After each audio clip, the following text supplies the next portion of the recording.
Bismillahirrahmanirrahim. Assalamualaikum warahmatullahi wabarakatuh.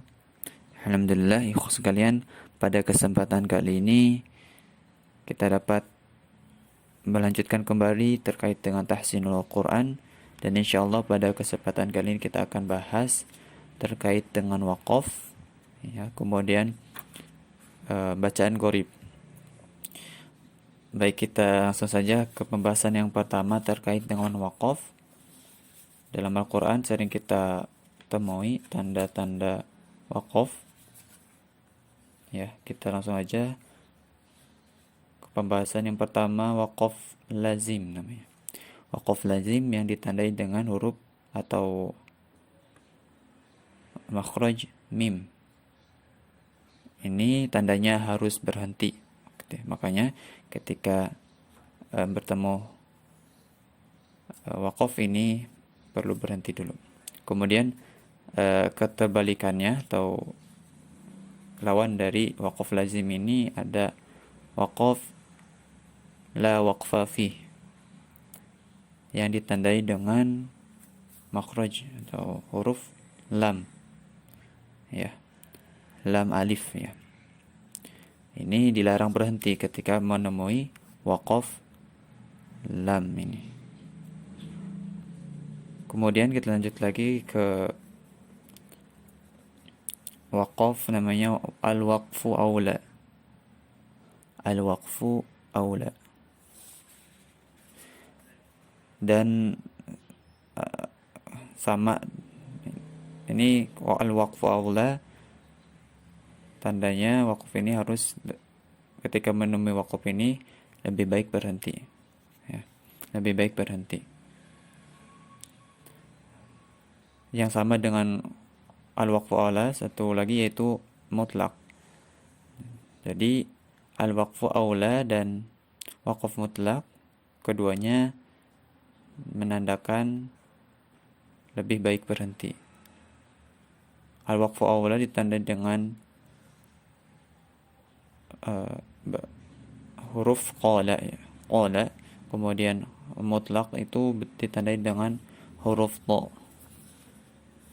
Oke. Kemudian selanjutnya ada waqaf al-waslu aula, diwasalkan, ya. Dan waqaf jaiz, al-waslu aula ditandai dengan huruf sada, la, yang bersambung. Kemudian jaiz ditandai dengan huruf atau makhraj jim. Al-waslu aula dan waqaf jaiz ini lebih baik terus, ya. Makanya ketika menemui waqaf ini sebaiknya kita baca terus aja atau wasal, ya. Atau wasal. Kemudian selanjutnya ada waqaf mu'anaqah. Mu'anaqah, ya. Ditandai dengan adanya titik 3, ya, di antara suatu kalimat. Jadi titik 3 ini terdapat 2, ya. Terdapat 2 tempat. Dan cara bacanya atau aturannya yaitu berhenti pada salah satu, ya. Maka ketika ada tanda waqaf ini, kita bisa pilih berhenti di titik 3 yang pertama atau titik 3 yang kedua, di salah satunya. Jangan sampai keduanya ataupun tidak sama sekali berhenti. Berhenti di salah satunya. Itu waqaf mu'anaqah. Kemudian waqaf yang terakhir yaitu saktah. Penulisannya ada yang saktah secara tulisan sempurna, saktah. Ada yang ditandai dengan huruf sin. Aturannya yaitu berhenti tanpa bernafas selama 2 harokat, tetapi bila di akhir ayat maka boleh berhenti tanpa saktah. Saktah ini terbagi menjadi dua, ada saktah wajibah dan saktah jaizah.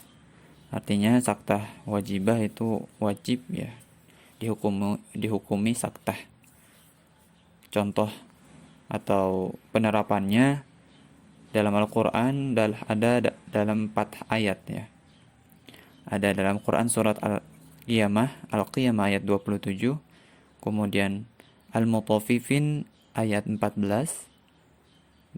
Al-Kahfi di akhir ayat satunya, dan Yasin ayat 52.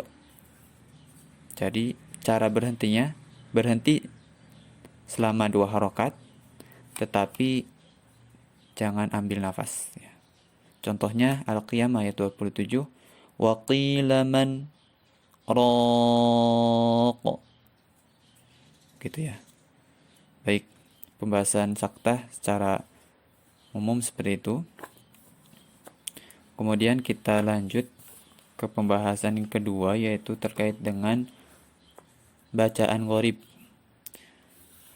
Dalam metode tartili ini dijelaskan atau dituliskan untuk bacaan gharib itu terdapat 28 bacaan gharib. Oke, kita akan bahas beberapa saja. Kita akan bahas beberapa bab dari bacaan gharib. Dalam gharib ini terdapat 6 bab dengan 28 bacaan gharib. Kita akan bahas 4 bab saja mungkin. Kita akan bahas dari bab yang kedua langsung, yaitu terkait dengan hamzah wasal. Hamzah wasal.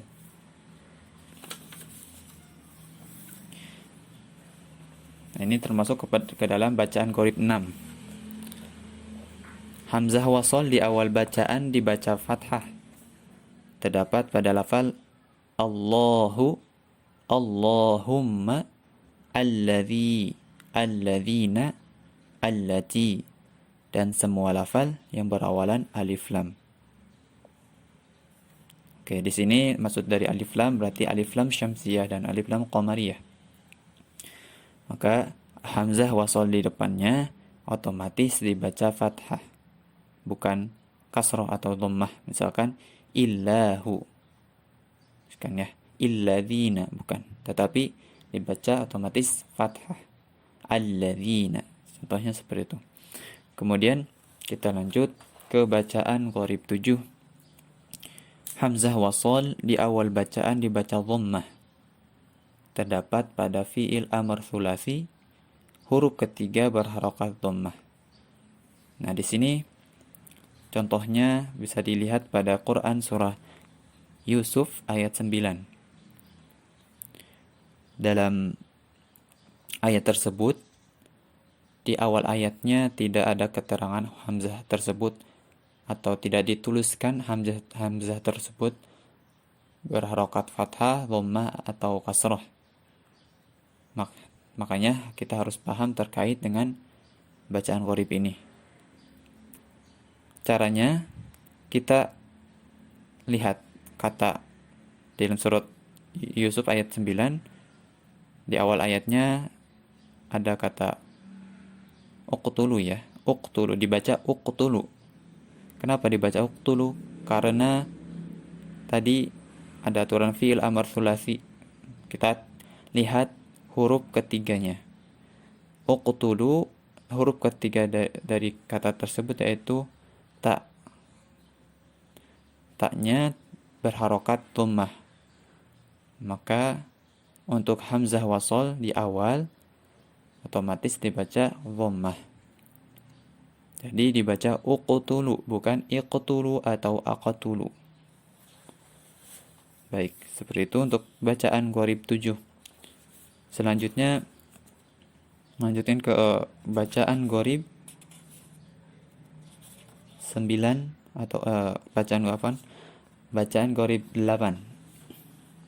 Hamzah wasal di awal bacaan dibaca kasroh. Terdapat pada fi'il amr tsulasi dan lainnya huruf ketiga berharokat kasrah atau fathah. Contohnya ada dalam Quran yang populer mungkin Al-Fajr atau Al-Fatihah juga ada. Di Quran surah Al-Fatihah ayat 6, Ihdinas siratal mustaqim, ya. Dalam Quran Madinah mungkin di awal dari ayat 6 surat Al-Fatihah ini tidak diberi tanda. Makanya kita harus paham juga terkait bacaan qorib ini. Ihdinas siratal mustaqim bisa dilihat dalam ihdinanya, kata ihdina di huruf ketiga yaitu huruf dal berharokat kasrah. Maka otomatis huruf yang pertama atau hamzah wasol di awalnya dibaca kasrah. Ihdina. Ihdina, ya.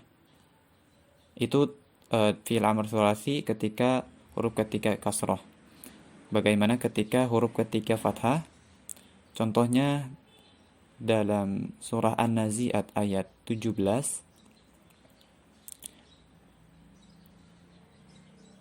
idhab ila fir'auna innahu tagha. Maka di kata idhab ya itu dibaca kasrah hamzahnya. Idhab, bukan adhab atau udhab. Idhab. Ya. Kita lihat dalam idhab huruf ketiga berharokat fathah. Ingat, ketika dibaca fathah hamzah wasol itu ketika di depannya atau hukumnya alif lam syamsiah atau alif lam qamariyah, maka dibaca fathah. Sedangkan ketika tidak ada alif lam dan huruf ketiga dari kata yang awal tersebut fathah atau kasroh, maka hamzah wasol dibaca kasroh. Jadi dibaca idhab ila fir'auna innahu tagha. Seperti itu. Itu untuk bacaan qorib 8. Kemudian kita lanjut kembali ke bacaan qorib 9. Bacaan qorib 9 hamzah wasol di tengah bacaan tidak dibaca, dianggap tidak ada. Contohnya pada surah Al-Lahab yaitu wa imra'atuh hammalatal hatab. Wa imra'atuh di situ wawu sukun, di depannya ada hamzah wasal, ya. Tetapi hamzah wasal tersebut dianggap tidak ada. Maka bukan dibaca wa imra'atuhu, tapi langsung ke huruf selanjutnya yaitu huruf mim sukun. Wa imra'atuhu, ya. Baik, selanjutnya bacaan qorib 10. Ini bacaan yang jarang diketahui juga mungkin. Bacaan qorib 10 lafal itiya, ituni. Di semua tempat di awal bacaan hamzah wasol dibaca kasroh dan hamzah setelahnya dibaca ya sukun. Contohnya di surah, bisa dibuka di surah Al-Ahqaf juz 26, di awal juz 26 Al-Ahqaf ayat 4-nya. Ketika dibaca waqaf, am lahum syirkun fis samawat, maka setelah kalimat tersebut diwaqafkan, kemudian dilanjut ada kata ituni, maka dibaca ituni. Walaupun huruf kedua yaitu hamzah sukun secara aturan dibaca u'tuni. Seperti yang pada bacaan qorib 7 yaitu uqtulu. Tetapi di sini untuk hamzah wasal al-hamzah ketika bertemu hamzah ketemu hamzah wasal aturannya berbeda. Maka dibaca ituni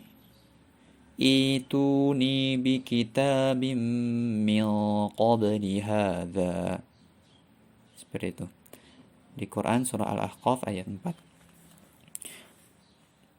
Baik, kita lanjut ke bab yang ketiga, yaitu tanda bulat kecil dan tanda bulat atau tanda lonjong kecil. Ini terdapat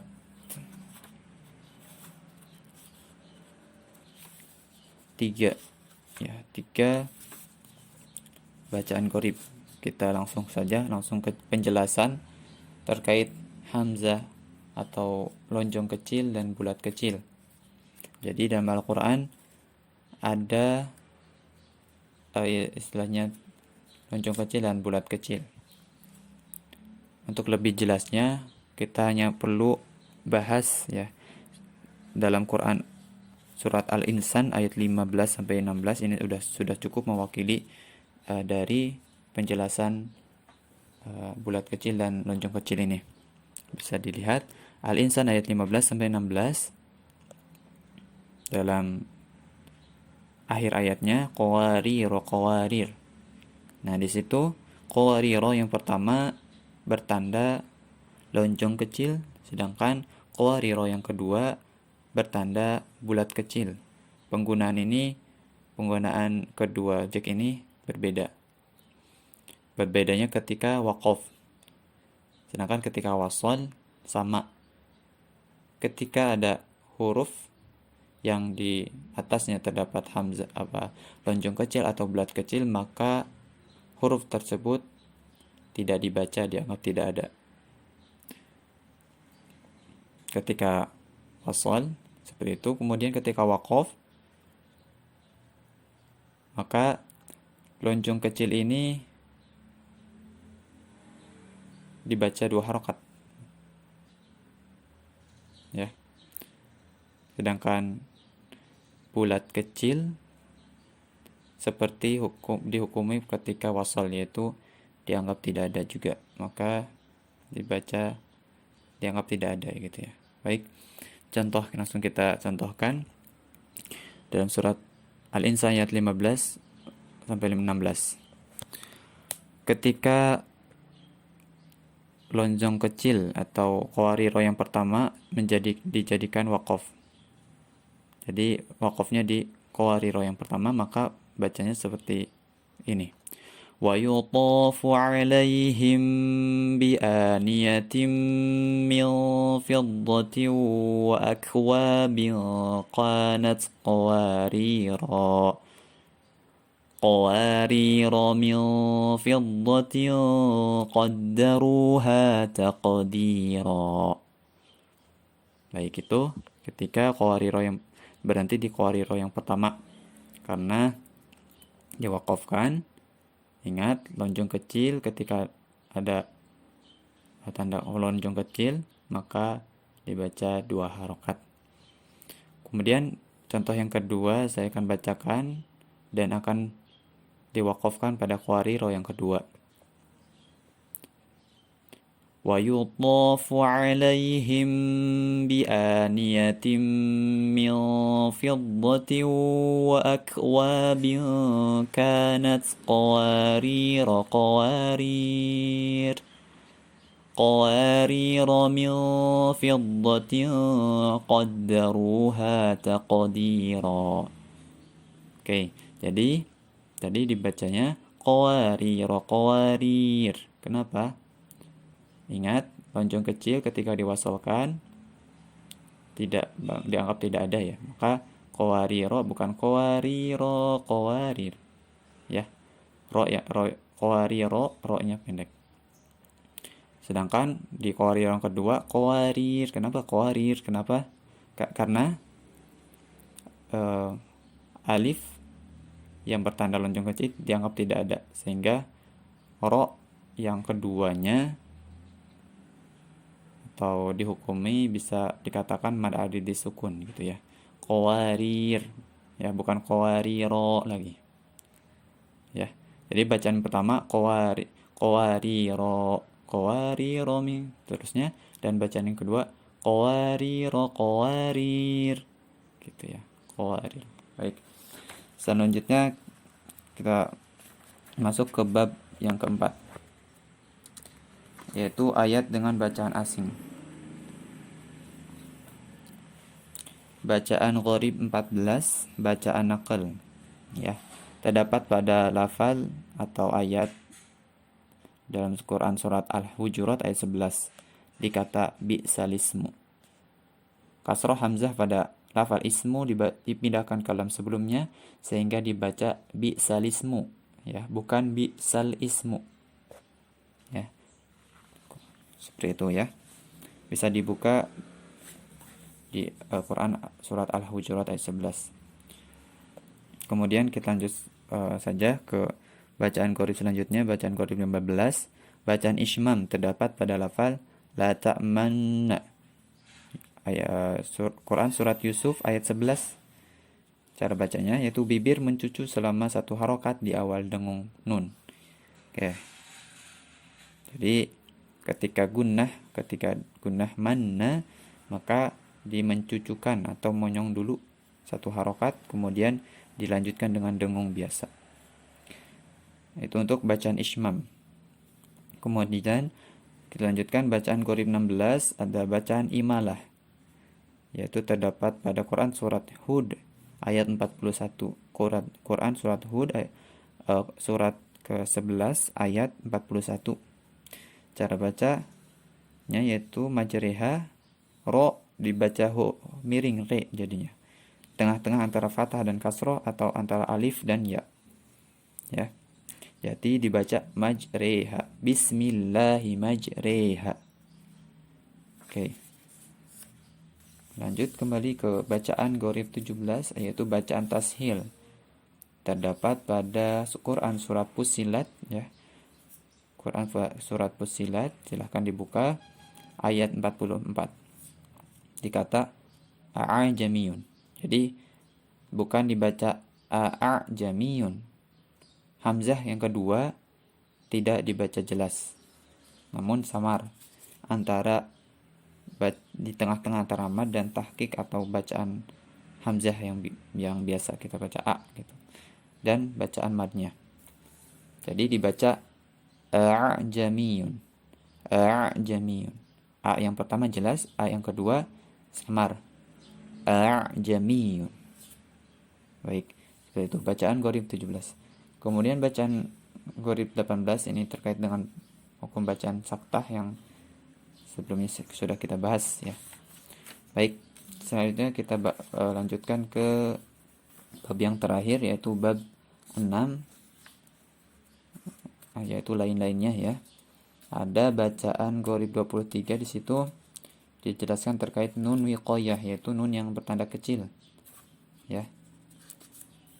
Penjelasannya itu tanwin bertemu hamzah wasol ya, berubah jadi nun kasroh, dan hamzah wasol tidak dibaca, dianggap tidak ada. Contohnya dalam Quran surat Al-Baqarah ya, ayat 180 dibaca in taraka khairanil wasiyah ya. In taraka khairanil secara tulisan khairon ya, khairon, tapi berubah jadi khaira saja, kemudian dilanjutkan dengan bunyi nun nil ya. In taraka khairanil, itu misalkan pada fathah tanwin. Begitu pula ketika khususnya kasroh tanwin ya, atau dhammah tanwin ketika bertemu hamzah wasol. Cara bacaan seperti itu, sama. Baik, kita lanjut ke bacaan gharib 24, yaitu pada lafal wa yabsutu bastatan ya, al-musaytirun, seperti itu. Nah, contohnya ada dalam Quran surah Al-Ghasyiyah mungkin ya.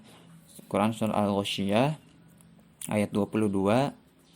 Contohnya yaitu dalam bacaan tersebut berbunyi lasta alaihim bimusaytir ya, lasta alaihim bimusaytir. Di kata bimusaytir, di huruf shad ya, nah, biasanya ada huruf sin di bawahnya ya. Nah, di sini ada aturan bahwa ketika huruf shad kemudian ada di atasnya atau di bawahnya itu ada huruf sin kecil ya, huruf sin. Maka kita cara aturan atau cara baca yang masyhur itu kita baca yang bagian atasnya. Ketika sinnya di atas maka lebih masyhur dibaca sin. Ya, walaupun bisa dibaca sod. Ya. Ketika sod atau sinnya di bawah sod, maka sodnya lebih masyhur dibaca sod ya daripada dibaca sin. Tapi sin juga bisa dibaca dalam kata tersebut bisa juga dibaca sin ya. Oke. Selanjutnya bacaan Qorib 25 yaitu semua hak dhamir ya. Hu dan hi setelah huruf hidup dibaca panjang 2 harokat. Tetapi ada pengecualian yaitu di Quran surah Az-Zumar ayat 7. Di kata yaradhahu ya. Hu dibaca pendek. Ya. Yaradhahu di kalimat wa in tashkuru yaradhahu lakum. Jadi bukan yaradhahu lakum tapi yaradhahu lakum. Oke, itu bacaan Qorib 25. Kemudian bacaan Qorib 26 hampir ini ya, pembahasannya hampir sama terkait sama dengan bacaan Qorib 25.